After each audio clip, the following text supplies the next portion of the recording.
Ketika uangnya di kantongmu untuk menyantuni anak yatim, untuk membangun masjid, untuk membantu orang-orang jompo, anak-anak yatim piatu, maka kamu bisnisnya bisnis akhirat. Nah, kalau Anda tidak yakin kepada Tuhanmu, bagaimana Anda mengajak orang lain?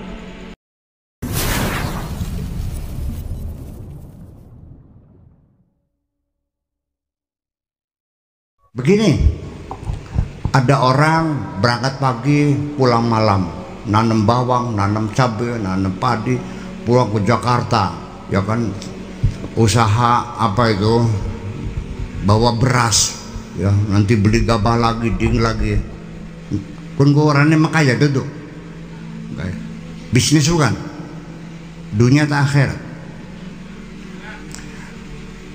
Kalau yang ceramah tiap hari, dunia tak akhirat.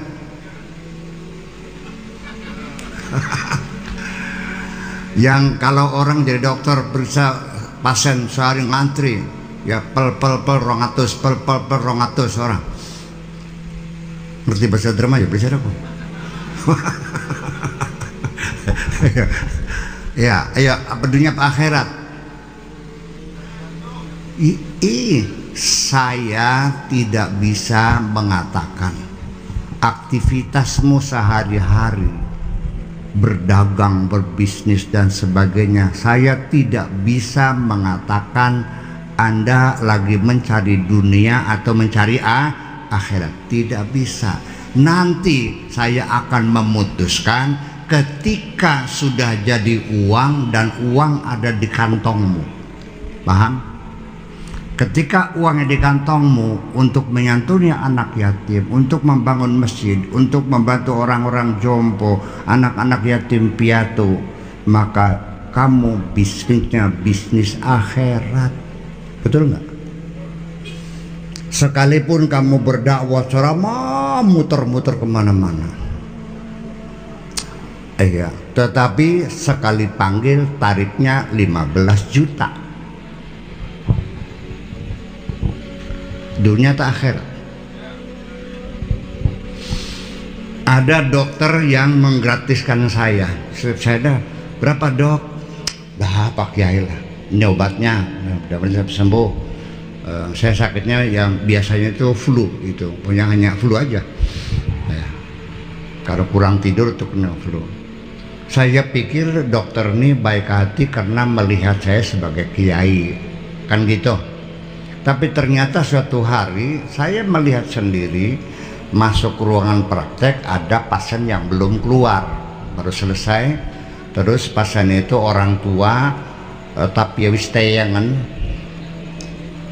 sambil buka benting, betul-betul dok pinter dok.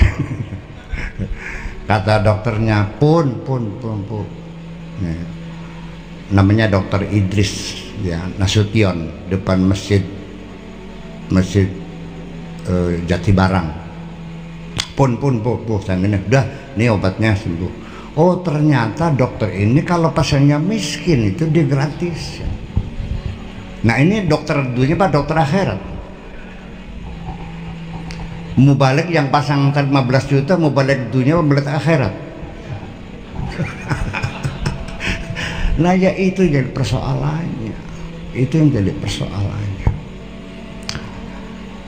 Sampai sekarang juga saya masih belum direspon oleh teman-teman, bahwa saya mengajak teman-teman, kalau dipanggil ceramah tuh tolong jangan pasang tarif dong, sak dikasihnya sajalah.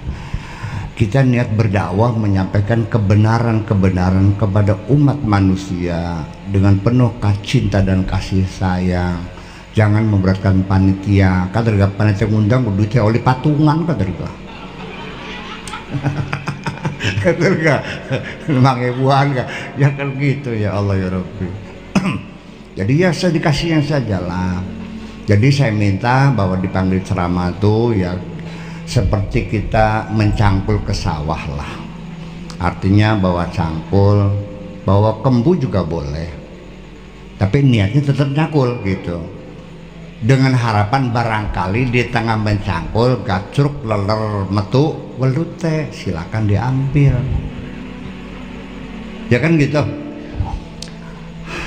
Niatnya macul, dari galeng ke galeng dipacul rapi, ya kan. Ada belut besar ya alhamdulillah, belut kecil ya alhamdulillah, enggak ada belutnya juga alhamdulillah. Tugas kita adalah macul. Akan berbeda orang pergi ke sawah niatnya cari belut, sawahnya tidak akan tergarap dengan baik kok. Yang dalam tambah dalam, yang tinggi tambah, karena yang digali yang ada lubangnya saja, itu menjadi rusak sawahnya. Ternyata orang sudah pesen Bitarmi yang pesennya untuk hajatan anaknya. Tiba-tiba pada hari yang sama Kaji Carmun pesen lagi yang sawahnya 80 hektar. Bitarmi tukang burung ngoyos, ya termaksa di cancel. Bitarmi punten kulane sibuk, karena dalam pikirannya menghitung belutnya cilik gini, paling-paling 500.000 ya tah. Kaji Carmun kan 5 juta minimal. Ya kenapa? Karena dia cari belut. Iya.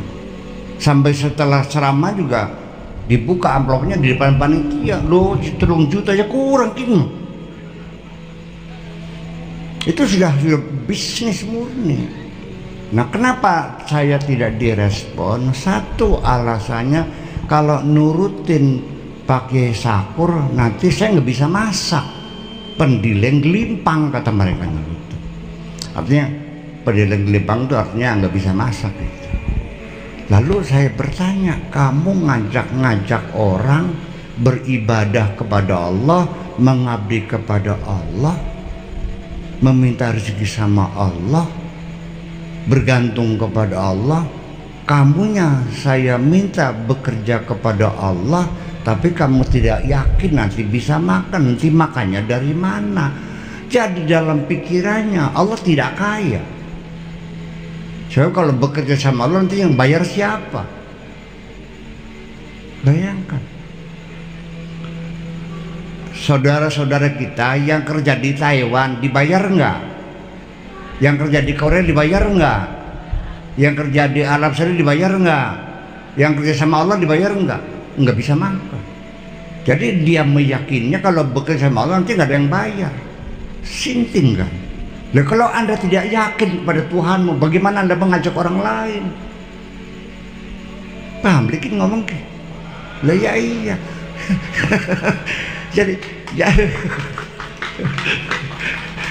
ya, yakinkan dulu dirimu, gimana lagi?